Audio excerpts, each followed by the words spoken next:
years, man. 10 years. 10 years. 10 years. 10 years.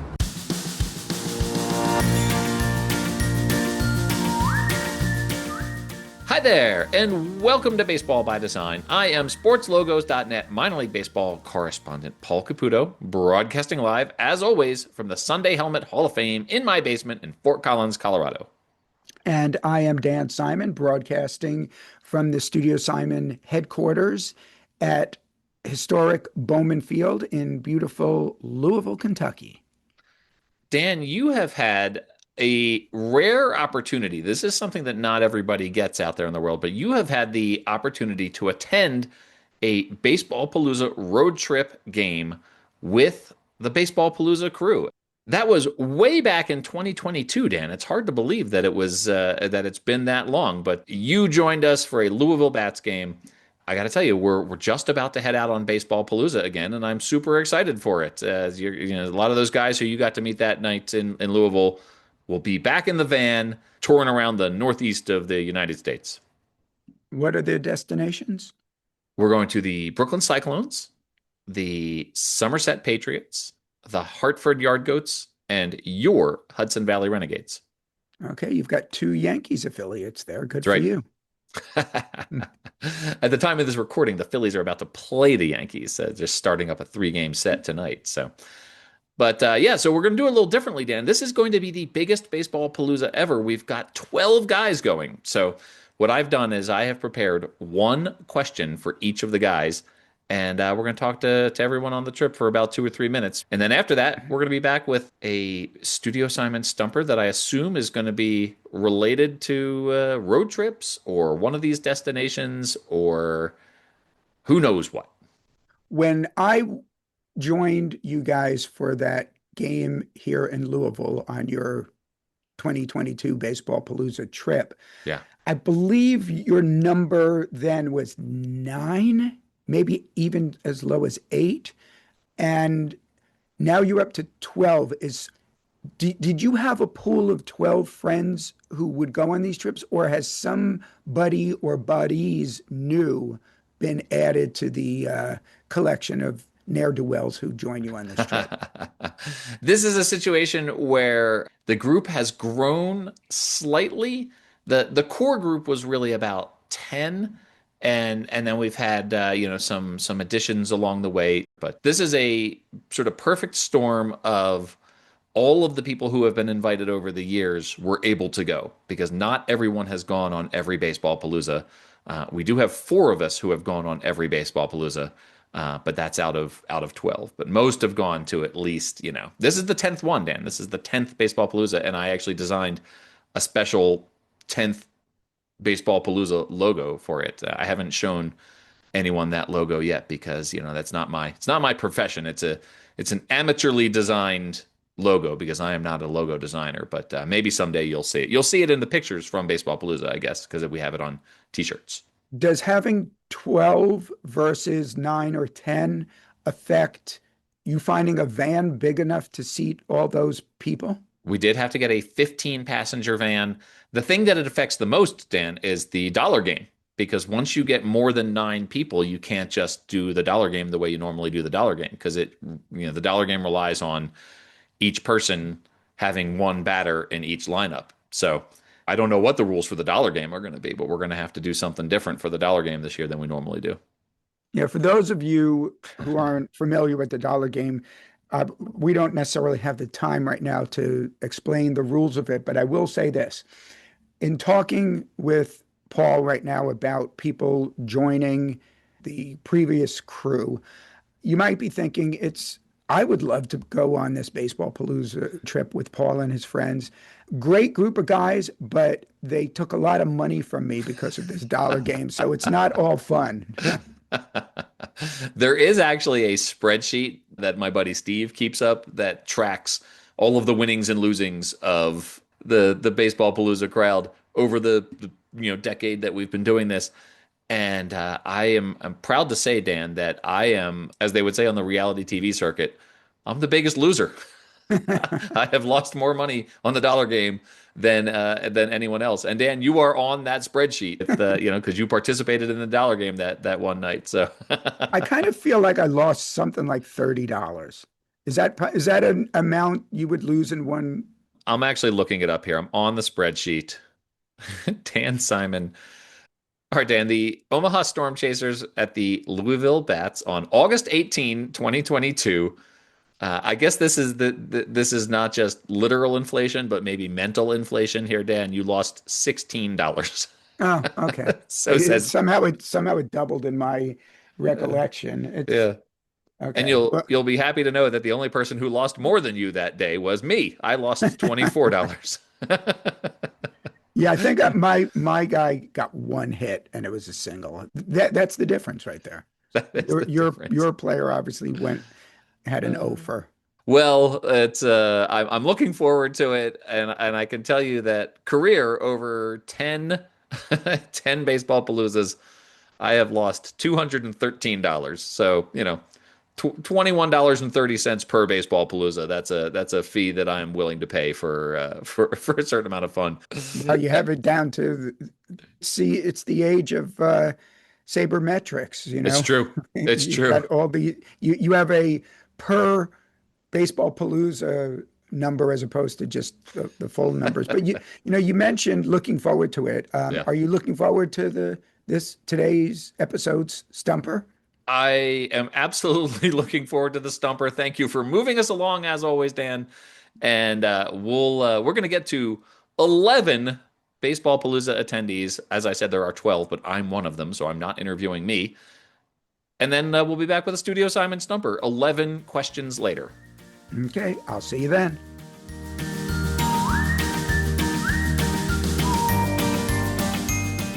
Jeremy Soule, we built this. Here we are again, Baseballpalooza. We're doing it a little bit differently this year. I've got one question for each Baseballpalooza participant. We're talking about how this is the 10th Baseballpalooza, but it's actually our 11th. Let's talk about it. We did California in 2014. It was the first Baseballpalooza. That's what I want to ask you about. We somehow just conjured, just like the perfect dimensions of 90 feet between bases, 60 feet, 6 inches to home plate. Preach. It turned out we conjured the perfect dimensions for Baseballpalooza.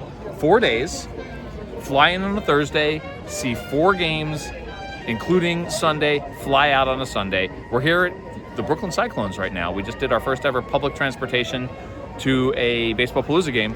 I want to know from you, how did we come up with those perfect dimensions right off the bat like that? And why do they work so well? What's so great about those dimensions? I would say like 2 things: a great instinct for baseball and a great instinct for life and joy. And like, look at us right now, my friend. Like, we're at America's Playground, Coney Island, one of the great places in the United States. Certainly, like, world renowned for Brooklyn for about a century. Paul, we built this, and what more can you say? Like, intelligent, empathetic, passionate people built this. And when I say people, I mean you and me. There we go. We had the intuition that everyone was going to love a minor league baseball road trip. And so far, 10 full Baseballpaloozas plus our prequel, the test run that you and I did. We're here now. We built it. It's going to be perfect. Closing thoughts on that. Yeah. Remember, when your friends ask you, like, how do you do this? You just do it. You just do it. Fish, thanks as always. Thanks for hosting us at your home in Brooklyn with pizza and beer. My pleasure. That was our pre-gaming for this. We're so good. Here Love we you, are. buddy. Here we are. Love you too, Fish. Here Let's we go. go.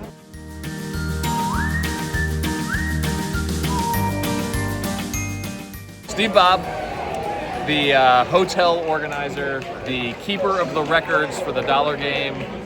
We're here in Brooklyn still. It's the 9th inning. You are very rich after a great night of the dollar game for you. But the question I have for you, the one question that I have for you, we're here in Brooklyn. It's a very cool place. Some of the guys on this trip have not been here. Have you been to Brooklyn? I've been to Brooklyn. You've been to Brooklyn. You're from the East Coast, so that's not too surprising. All right, but my question for you, what is a place that we have been, thanks to Baseballpalooza, that you might not have otherwise gone that made an impression on you? There's been a few, but the one that came to mind first, I'd say, is probably Oklahoma City. Oh, yeah. Don't know that I'd have any other reason to go to Oklahoma, but the park was cool. The hotel was like right in the park, and the park was nice, and the downtown was pretty cool. pretty good nightlife. Yeah. Interesting nightlife. Yeah. Like that Chickasaw Bricktown area was cool. Yeah, I liked. Yeah, that was cool. And I think is that where we went to that place that had like pickleball and like games. Oh, like pickles and chicken or chicken like and that. pickles, something like that. I think it was actually, yeah. So yeah, that kind of stands out as a place that was cool, made an impression on me, but I probably wouldn't have never been there otherwise. All right, well, cool. Steve, thanks very much. Thanks for all the hard work. You've got a lot of work cut out for you keeping track of the dollar game tonight. So I'll let you go. When it's a night like tonight, it's a pleasure. Yeah. Yeah, we maybe need to make some rule changes for tomorrow, but that we just like not retroactive. We just raised the mound like 3 feet for a couple of guys, and it's worked out well for you. So, all right, well, Steve, thanks a lot. Thanks, Paul.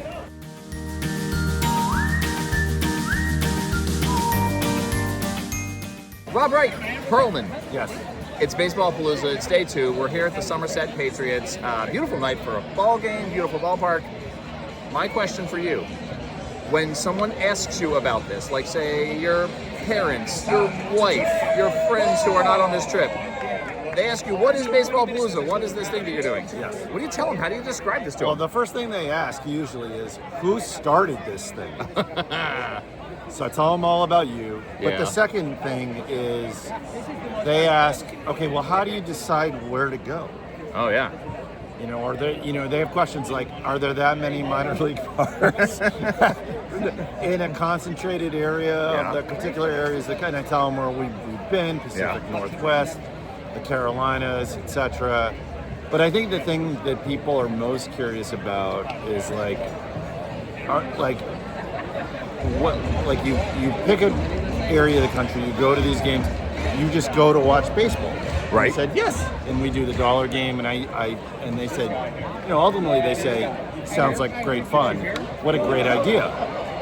And that's a double. Oh, he should have had that. We owe money to somebody right off the bat, literally. Right That's off the the first bat. batter of the game. And no, Happy about this. What's that? You're not going to be happy about Oh, is it you? There's Steve. I hate you Steve so won much. so much money last night, and here he is right off the bat. and I tell all my friends and family members about how much I hate the dollar game. No, no. It's just like it's. I think people are ultimately when I tell them about the trip, they think, what a cool idea, number one, and kind of envious that we get to do this. That it is easy to do. As long as we get a van with, Right. plates and we get out of the rental car agency, the office, whatever, on time and all that. Oh, no. That's another double. We are not off to a great start. I'm down $4 in the first 2 batters. This All right. But I think people are envious because it is an inexpensive way to get everyone together, to have a great time, and to see different parts of the country, experience different parts. It's great fun. It is great fun. Perlman, thank you. That's our one question. Let's watch some baseball.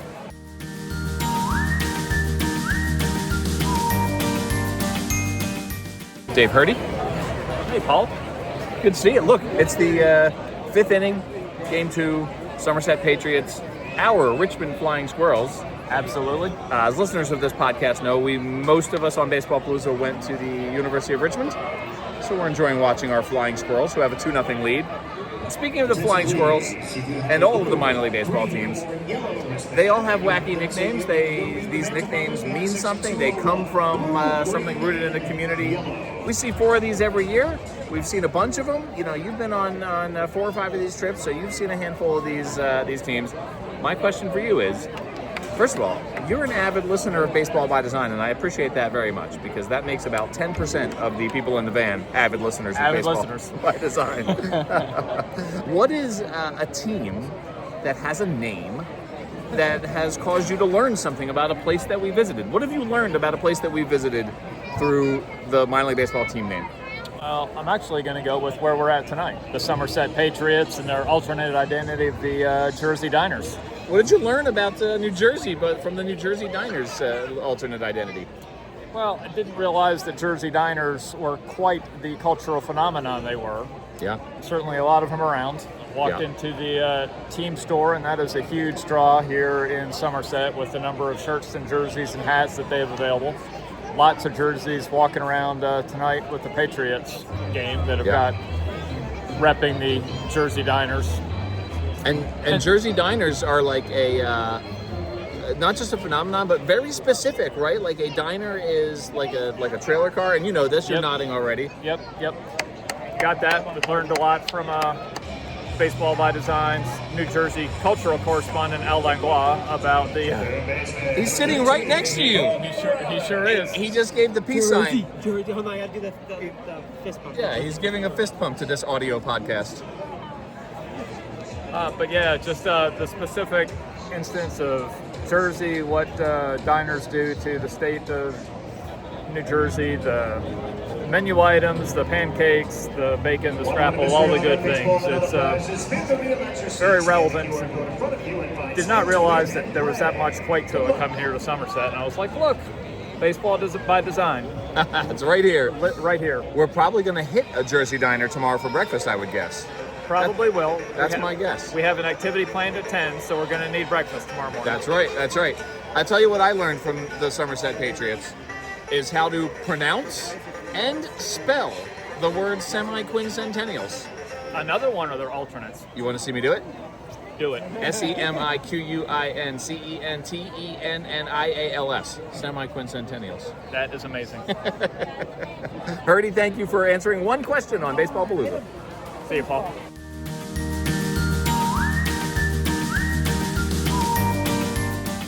Ron Henry, Hey, Paul. welcome back. Another Baseballpalooza. How exciting is this? Very exciting. Number 4. Number 4 for Yeah. you. Number 4 for you. Number It's 4. number 10 overall. I have all of those deadbeats who only did like 1 or 2. I Right. have them beat right now. You're an established I am Baseballpalooza. an established Palooza. Absolutely. Well, that's the root of my question for you. My one Baseballpalooza question. Yes. You're a sports fan, I love sports. avid sports fan. I would say so. I would say that baseball is not necessarily your first choice of It's sports. not in my top. I'm a football, basketball first. So yeah, but Red Sox. It's hard not to root for baseball or watch baseball. Right, absolutely. So let me ask you though, after like this is a unique perspective on baseball, seeing minor league baseball. Yes. I'm curious, after 4 Baseballpaloozas, you'll have at least 16 baseball Yes. games under your belt, minor league level baseball games Yeah. under your belt with us. What have you gleaned about baseball? Do you have a different appreciation for baseball than you used to? Yes. What do you think about baseball now after 4 Baseballpaloozas? So being a sports fan, one of the things I love about sports is the effort that these kids put in and like what they go through to get to that major league level. Something I've come to appreciate about this minor league and seeing like high A, single A, triple, double A is these are all like kids who are trying to make it. They're all trying to live their dream. And I feel like because I have no dog in this race, I feel like I'm rooting for every single one of them. Like I just want to see them do well. And I see their batting averages, and I'm sitting here going, man, if this guy gets this up, or I'm watching the plays they make, and I'm really just like, I'm appreciative of like, these are like 20-year-olds like putting it on the line because they want to be those guys that we are watching on ESPN. They want to be those guys of the jerseys that we are buying. And so I love that element of it. So like I'm a huge college basketball and college football watcher because it's that same thing. It's like you're watching all these hungry guys who are trying to make it to the next level. That's what I feel like I get out of this. It's just like the enjoyment of watching these guys trying to make it. Ron, that is a very thoughtful and almost like poetic answer. I love it. These are all guys out there living their dreams and trying to make it to the bigs. Yeah. I love it. Ron, thanks very much. You're welcome. Happy Baseballpalooza to us all. I'm so happy to be back. Thank you for always inviting me. Now, I'll make sure I'm invited next year. It wouldn't be the same without you. You're automatically invited. You don't have to wait for an invitation. You are automatically part of Baseballpalooza. You're firmly entrenched now. It wouldn't be Baseballpalooza without you. Well, I'm definitely coming back next year because I want my number 5 t-shirt or robe or whatever you guys give out for the next year. All right. I love it.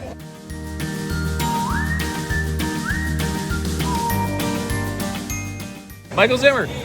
It's day 3. We're in Hartford. We've done a lot since the last time I talked to anybody for this episode.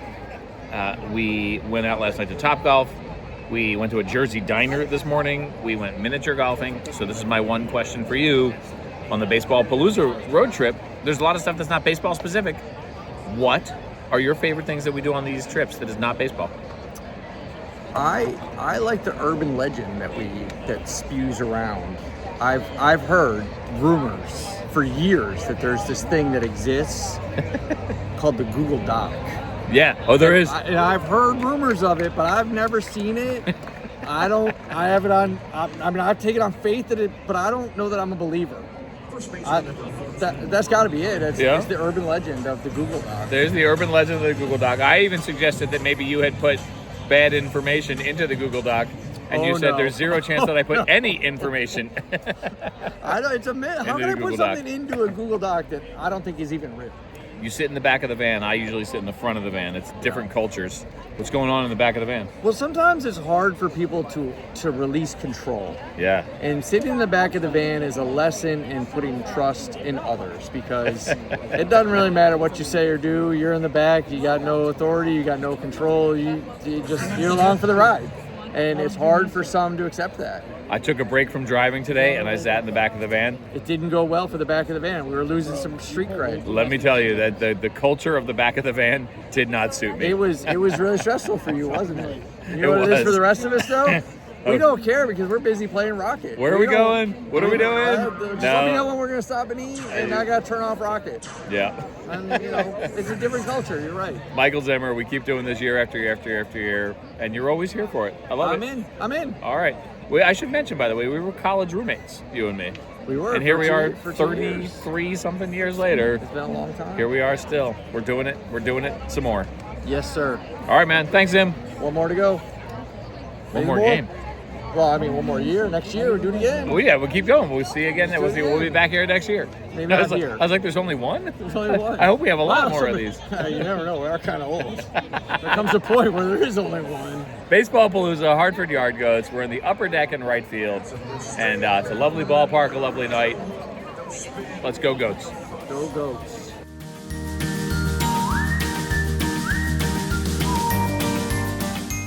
All right, Scott Castiglia, a.k.a. Shady.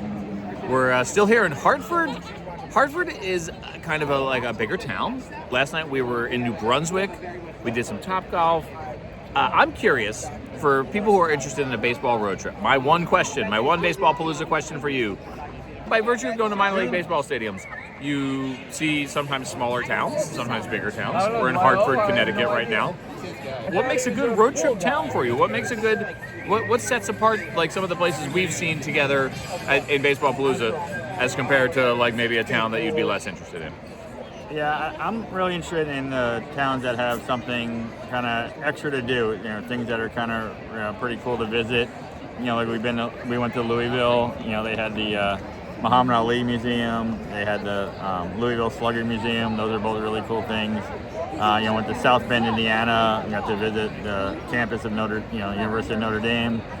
Grand Rapids, Michigan had Founders Brewery, which is a beer I like, and it was cool to kind of go to their brewery. Kansas City had the Negro League Baseball Museum. So I think something like that, like something that has kind of, significance, that something that, we either use as a, something that we like to do, or, museums that we like to visit. Those are kind of cool when you can kind of actually be a part of that, something you not normally do because they're kind of in small towns. And I think the other part of it is kind of the post-game activities we do. We do like to go out in town, and there's been some really cool nightlife after games. You never think of it, but in Scranton, we find a little kind of shooter's pub, in someone's basement in a neighborhood, and a really cool dive bar with shuffleboard and stuff like that. Even Grand Rapids, cool college town, and we thought we were going to a dive bar. We ended up in a college bar that we thought was Mulligan's. It ended up being not Mulligan's. We were so out of place. So stuff like that, I'd say, kind of stuff that you can do on we obviously have a lot of time to fill, usually in between cities and towns, and when it's something you can do to fill the day, that really adds to the experience of the trip. And obviously, the baseball is a huge part of it, but it's also fun to kind of fill in the gaps after the game. And that all kind of adds to it. Outside of the baseball aspects of it, both, pre-game, filling the days, and post-game as well. This conversation has cost us $3, by the way. Oh, geez. I don't think any of those guys are mine either. Yeah, we got dollars flying around here. All right, well, Scott, you've been on a ton of these, and we're going to keep visiting small towns, big towns. We're going to keep visiting minor league baseball towns, finding those cool spots, finding the nightlife. It is one of my favorite things about this trip. Glad to be a part of it. It's awesome. Hell yeah.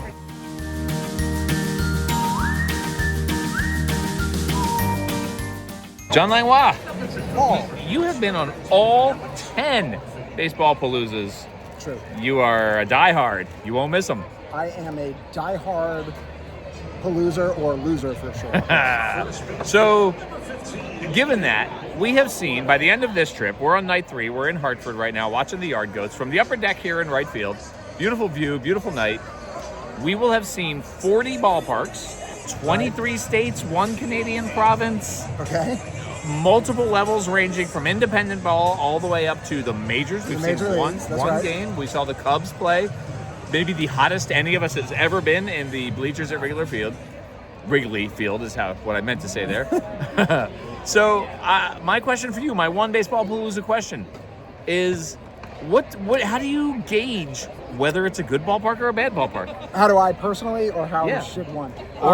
It's very subjective. Yeah. And I think what appeals to some is not what appeals to me, and vice versa. Yeah.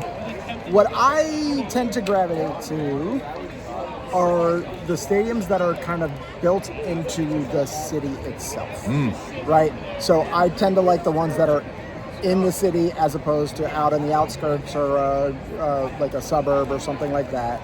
I don't need a brand new ballpark for it to be interesting to me. I like the ones with interesting design features, and the ones that kind of come to mind immediately are Nashville. Oh yeah. Durham for sure. Yeah. Portland, Maine, and Asheville. And I think you'll see, my guy. For example, for Asheville, like that's not a ballpark with perks, right? Like that's an old ballpark. Old ballpark. But it's right in Asheville. It's a cool area and scenery, and there's a gigantic hill/mountain outside the stadium that you're looking into, and it's old and it's got character, and so those are the kinds of things that I really like. I don't care so much about the food or the craft beer or anything like that. Everywhere has hot dogs and everywhere has ice cream and everywhere has some sort of beer, and so I don't really care if it's like mom and pop's craft beer from down the street or not. But other people care about that. That's true. That's true. But for me, no, it's the ones that are part of the cityscape and part of the landscape in the city itself that I like the most. Well, here we are in Hartford, and we stayed in a downtown hotel. We did. And we walked a block to the ballpark. That's ideal. Right. Where you don't have to pay for parking and park the car and then all trump back to the car and then pile back in and then drive for a while. I would say this ballpark has a lot going for it. I am a little on tilts. We are in the insurance capital of the world, and I think it is the insurance piece of it is like an invasive species here, and they have, I should say, invasive protective netting, to which probably blame the lawyers. It actually has dampened my enjoyment of this otherwise really nice ballpark in the middle of the city. We, for the listener, have seats. Our tickets are for the section that are immediately below us. We're in right field in the upper deck, and when we got here, we had seats in the right field. First two rows in right field home run territory. Why would you get seats in home run territory? So that you can maybe catch a home run ball and have a nice view of the game. Well, we were in a batting cage. It felt like a cage. They had a net up in front of us, and I went and listen. I kind of threw a fit, and we eventually made other arrangements, and now we're out in the open air, not in the cage.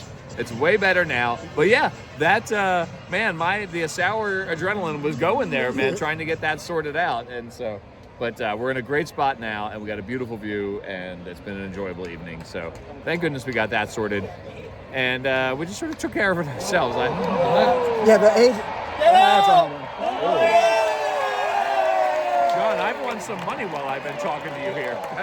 All right, John, Thanks as always. Good job. What's this? Oh, this is the dollar. Bye to all you ride-along losers. Bye, everybody.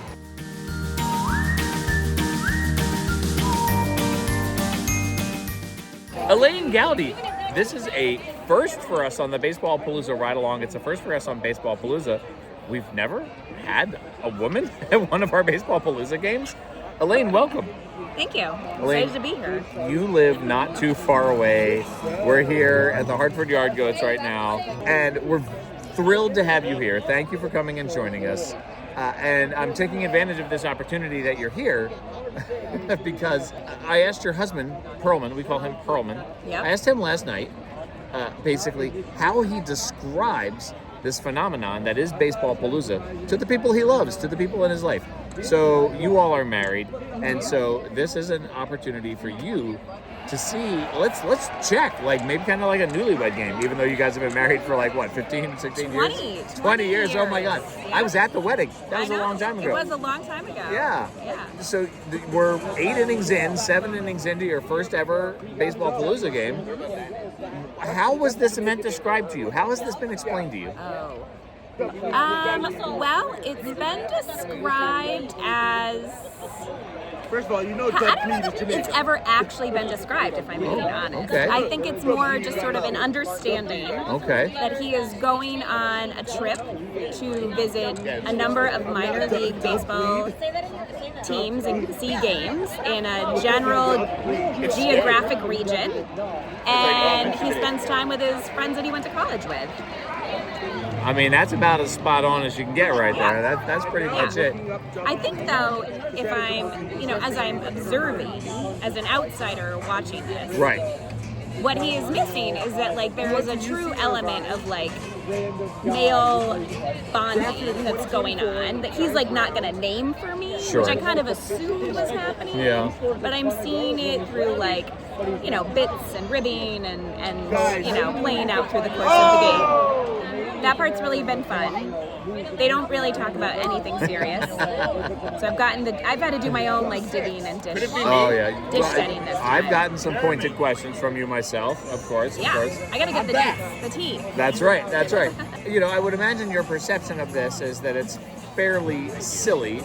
That has probably been reinforced by this evening. I'll tell you from my perspective, it's one of the most important 4 days of my year, right? Like it's incredibly important to me. So you, as Perlman's spouse, you've been very supportive of us doing this. Where do you find the strength to be supportive of sending your doofus husband off to socialize and hang out with his college buddies from 30-something years ago? I have had that opportunity reciprocated. There you go. And so I know that it's a little bit of a yin and yang situation, and he has backed me up on various times I've needed to get away or do trips and what have you, and so I'm returning the favor. But I do, every time I've had the chance to do it, it definitely fills my cup, and I can tell when he comes home he's exhausted, but I think it does kind of give him a sense of, renewed life. These are the people that really mean something to you, and you get to spend time with them, and it's a really special thing, especially as we get older and have been doing it for so long. Well, Elaine, I have to tell you, I'm thrilled that you're here. It's wonderful to see you again, and thank you for all of your support of Baseballpalooza, and thank you for lending us your wonderful husband, Perlman, who we love. Well, thanks for organizing it. He loves it. Even if he doesn't tell you, I know he has a great time. He tells us in his own way by cursing at us while we're driving and complaining about the back of the van being too bumpy. That tracks. Yeah. Elaine, thank you.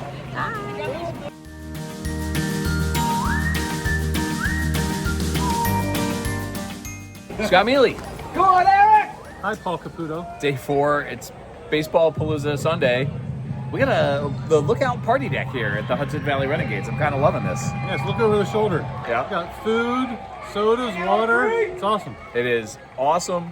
So, hey, my question for you, my one Baseballpalooza question. You've talked about this before on the Baseballpalooza ride-along.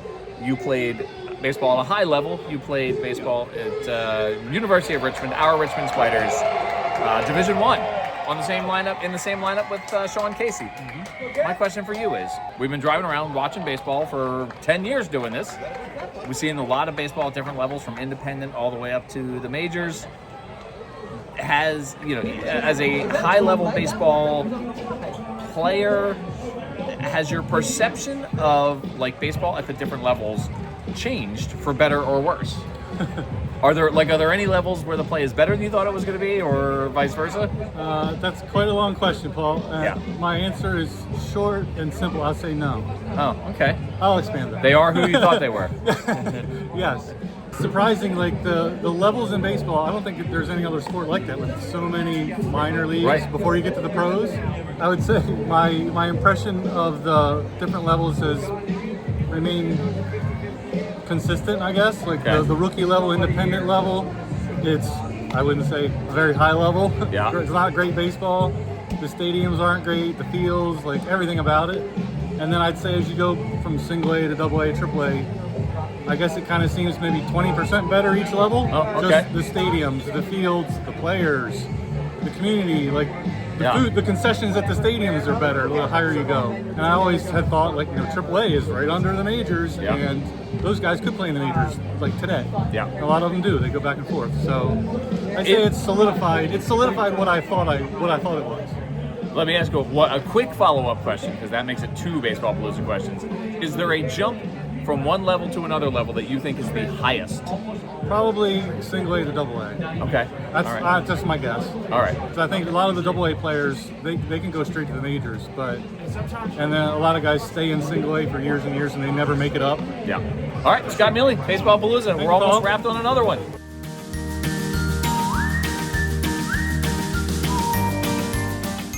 Michael Zaki Kirkner.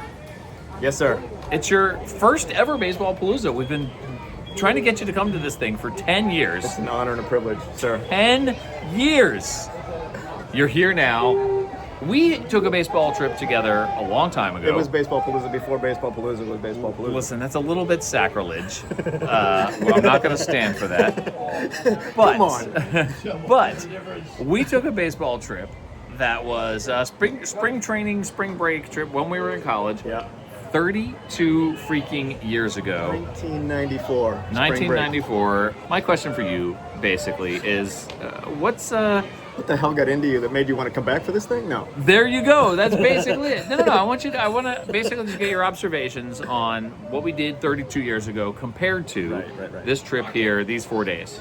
Right. So you love They Might Be Giants, if I'm not mistaken. I do love They Might Be Giants. But the much maligned Flood album of 1990, you're not as much a fan of, right? I love. Well, let me say this. I love the Flood album. I just think that is one where those are like the front runners. That's where the real They Might Be Giants fans know the stuff. So there's a lyric from one particular track in the Flood album, They Might Be Giants, and it's Lucky Ball and Chain. Yeah.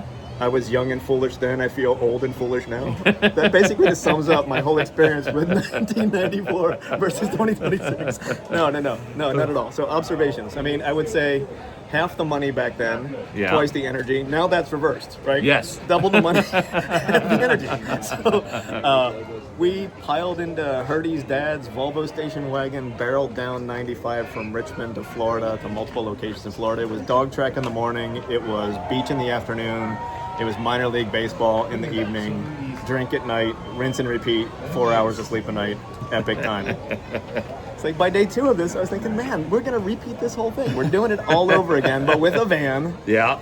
It has air conditioning at least. Yeah, that was good. Dad's Volvo station wagon. There's less CDs being sort of shuffled through the CD player. There's less Dr. Dre, Chronic on blast.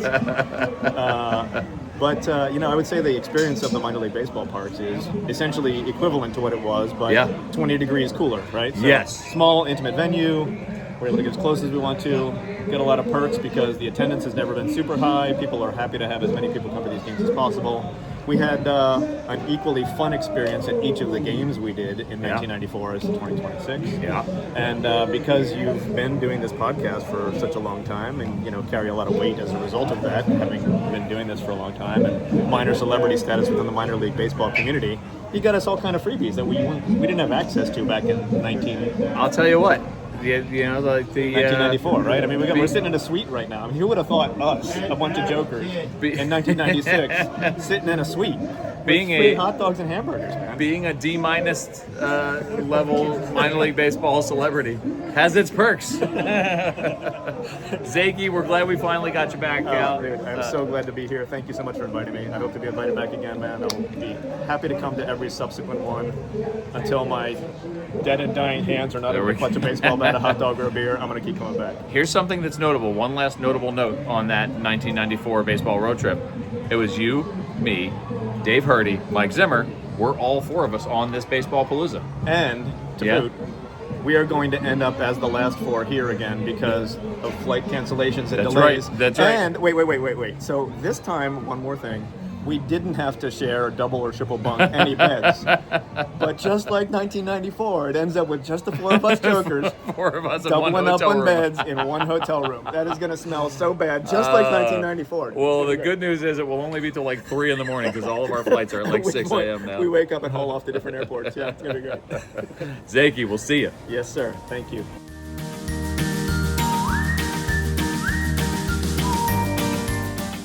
Al Langlois. Hello, sir. Another Baseballpalooza, almost in the books. Mm-hmm. We just had a historic moment. Yes. Our first ever Baseballpalooza foul ball. Is that true? Is that the first one? First one. You caught one in Vermont, no? I don't think so. You Did I? I think you got one in Vermont. Gosh. Well, this was the best catch. This was the best catch. Steve made a Steve heck one-handed of a it. one-handed catch, yeah. Yeah, absolutely. Yeah, if I got one, it was certainly not on the fly. It was on the bounce. Yeah, so. it's collected. Anyhow, we're here watching minor league baseball. We are. I would say, I'm going to venture to say that you are as knowledgeable, if not more knowledgeable, than anyone else on this trip about the prospects, the farm systems, the stats, the teams.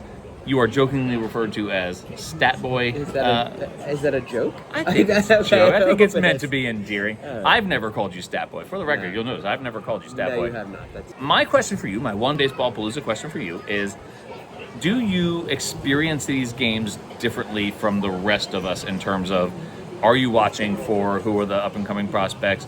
Who are, what are the farm systems like? What is this? How does this reflect on the major league clubs?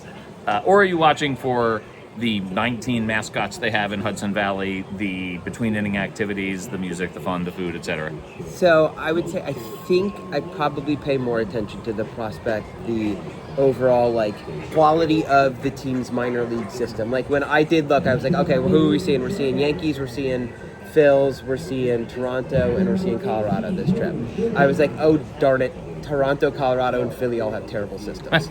So I definitely do that. I do my homework starting a couple weeks early, and I start paying attention who's in the lineup, who's on what team. I very much do enjoy the I saw him win aspect of Baseballpalooza. That said, I would say this, I don't care about the in-between inning stuff at all. Okay. And I don't care about the mascots. Okay. And every team has too many logos. And every team has too many jerseys. And I very much think that for me. That said, I appreciate that in this hyper-capitalist world that we're in. These teams, not only do these teams need to make money, I'm sure they have pressure to make more money every year than they did last year. And so I appreciate that they have to do something, and whatever it is that does, and they go whatever they have to do that they can keep putting these teams on the field, and tickets can cost $12, and I can bring my family to them. They can do whatever they want as far as I'm concerned. You know what I mean? Yeah. I live in Jersey. It is $700 to go to a Yankee game. It is at least. It is $100 to go to a Patriots game, and we get to everybody can have whatever they want, and I don't have to say no 10 times at a Patriots game. So whatever the Patriots want to do to make that work, that is totally fine with me. I will say this. They need to start enforcing the rules about the dizzy bat because that no one understands. The bat stays stable and the person rolls around it. Yeah. Right? If I see one more person put the bat on their head and spin in a circle with the bat moving and their body in the same place, I'm just gonna lose my mind. It is appalling behavior. It is something that needs to be enforced the way they enforce things with instant replay, right? Yeah. Like there is no area play anymore, right? Like you got to hit the bag. You touch that bag. If you come off that bag, right, you're out. Same goes for the dizzy bat. I agree with that 100%. You know what it feels like to me with the in between stuff, and it's like when, and I think this is a recurring theme in all of the interviews I've heard, which is when I was a kid, it was like this, and now that I am older, it feels like this. When I was a kid, if one of my favorite bands put one of their songs in a commercial, right, it would have broken my heart, and right, I would have called them a sellout. Yeah. Now when they do it, I say, get your money. Right. Get your money so you can make another album and do whatever you want. Yeah. That's the way I feel about this. If you think kids are coming to if you're getting families in here, getting fans in here because you're doing the Dizzy Bat, we just saw one of the more upsetting in between inning things, which was eat 2 donuts that are hanging from a string, and all I could think was, if this is a massive choking hazard. Rob was yelling, "Head back, young man, head back," because he was worried about a kid choking. Like, you got to do that to get people in here. That's fine. Yeah. Do whatever you got to do. All right. I know I said one question, but I have an additional question for you. Oh, we're missing Take Me Out to the Ball Game. The other question that I have for you is that ball was coming right at you. Steve reached out, snaked it from you. You had like 2 hands out. It was coming right at you, and he made a one-handed grab. First of all, very dangerous. It could have glanced off his hand and gotten you in the face. And he ganked you. He took it from you.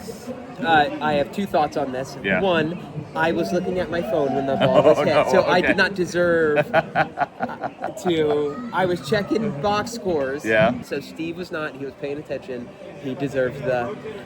He deserves the ball. Second, we played the Mike Tyson-esque "How hard can you punch a punching bag" game at a bar late into the evening last night. Yeah. And my wrist is killing me. I think I broke something. Oh no. And so I'm actually quite relieved that Steve caught it. Too funny. So that I did not further injure my wrist. So. Last thing, he gave it to a kid. He did. Yeah? He didn't give it to a girl. Oh, he gave it. He gave it to a. There's a little girl over there that it's open. He's going to toss it to. Steve, he picked the first kid he saw. Yeah, he saw a kid give it to him. Steve we got the picture, and then he gave it to a kid. Right. Good, but it could have been better. It was so like A minus. Exactly. All right. Al, or maybe that's just girl dad and me talking about that. That could be. I get you. I know the feeling. Al Langlois, love that you're here. We'll see you next year. Love you, Paul.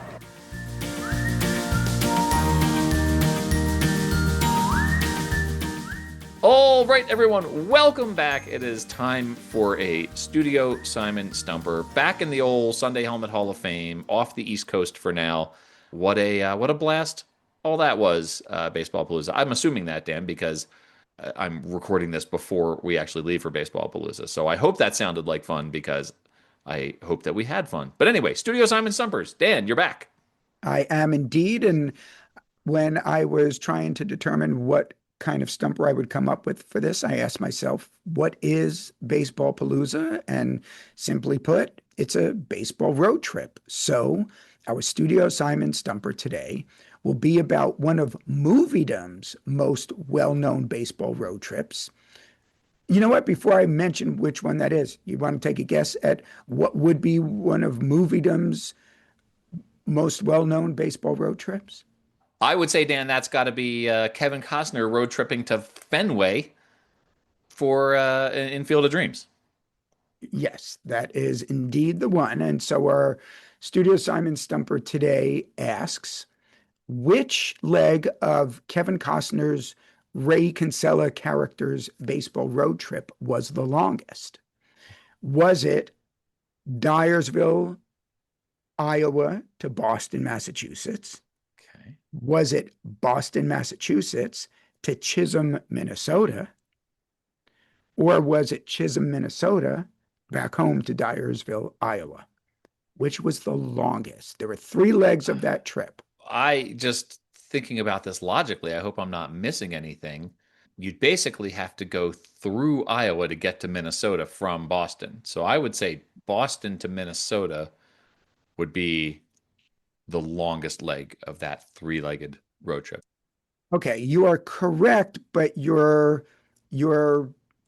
route is not correct. Is my geography bad? I wonder how you would do that. Okay, well, tell me, Dan. I will tell you. Show me your ways. As I always do. So first of all, I do want to mention that Google Maps offers several different routes for each of these legs, and I just chose the Google Maps route that Google Maps suggested. For whatever it's worth, the distance that the suggested route that Google Maps suggested from the longest leg of that tour, Boston, Massachusetts to Chisholm, Minnesota, was 1,524 miles. Okay. The second longest leg is the initial leg, Dyersville, Iowa to Boston, Massachusetts, which was 1,185 miles. And the shortest leg was the trip home from Chisholm, Minnesota to Dyersville, Iowa, 430 miles. And one of the things we didn't mention, but I'm sure everybody who listens to this podcast, everybody, even sixth grade Will. Yeah, rising seventh grade Will, I would assume at this point. Rising seventh. Yep. I would imagine everyone who listens to this podcast has seen that movie and knows that. Why did they go to Chisholm, Minnesota to find Archibald Moonlight Graham? So would you like to hear some Archibald Moonlight Graham facts? I sure would. Okay. I think also listeners will know that Archibald Moonlight Graham was an actual living person, not fictional. Mm-hmm. But he's not originally from Chisholm, Minnesota. He was born in 1879 in Fayetteville, North Carolina. He was one of 9 children. He graduated from and played baseball at the University of North Carolina at Chapel Hill. He then later got his medical degree from the University of Maryland, where he also played baseball as well as football. He was a halfback for the football team. He played 7 years of minor league baseball for teams including, I love these two, the Binghamton Bingos and the Memphis Egyptians. And then on June 29th, 1905, he appeared in his only major league game for the New York Giants on the road against the Brooklyn Superbas, as the Dodgers were known back then. He was on deck when the Giants made the 3rd out in the top of the 9th inning, so he never came to bat. It's tragic. Well, that's what Ray Kinsella says to him in the movie. And then there's the book was I read the book when I was a young lad, and that was also great. It was which was not called Field of Dreams. Do you remember what the book was called? It was just called Shoeless Joe. I think it was Shoeless Joe Comes to Iowa, or if it was just called Shoeless Joe, it was originally a short story written by W.P. Kinsella called Shoeless Joe Comes to Iowa. So either the book or the short story had the Comes to Iowa added to that. So, I remember the book. I don't remember Comes to Iowa, so that must be an iteration of it that I am not familiar with. So yeah, that's a classic, and I have not seen that movie in a long time. So that is one that warrants revisiting, I believe, because that's certainly an important part of the baseball and larger cultural lexicon of our United States of America and the world, Dan. I don't know if that's true. And road trip. And road trips. Yeah, and we're going to be roughly in that part of the country, right? Like we're going to be driving roughly near Boston when we go from Somerset up to Hartford. We got a lot of guys. Normally we fly into this. We got a lot of guys on the East Coast who are just taking the train or driving down. So, in fact, we're not even picking up the van until Friday because the first game is in Brooklyn. We're using public transportation for the first game. Wow. Yeah. Well, Dan, as always, this has been fun. I'm going to wrap up before you beat me to the punch and wrap up for me. So thanks as always. We'll see you, Dan, on the other side of Baseballpalooza for some more episodes of Baseball by Design. Thank you for all that you do for the podcast. Thank you for having me on, and I'll see you next episode.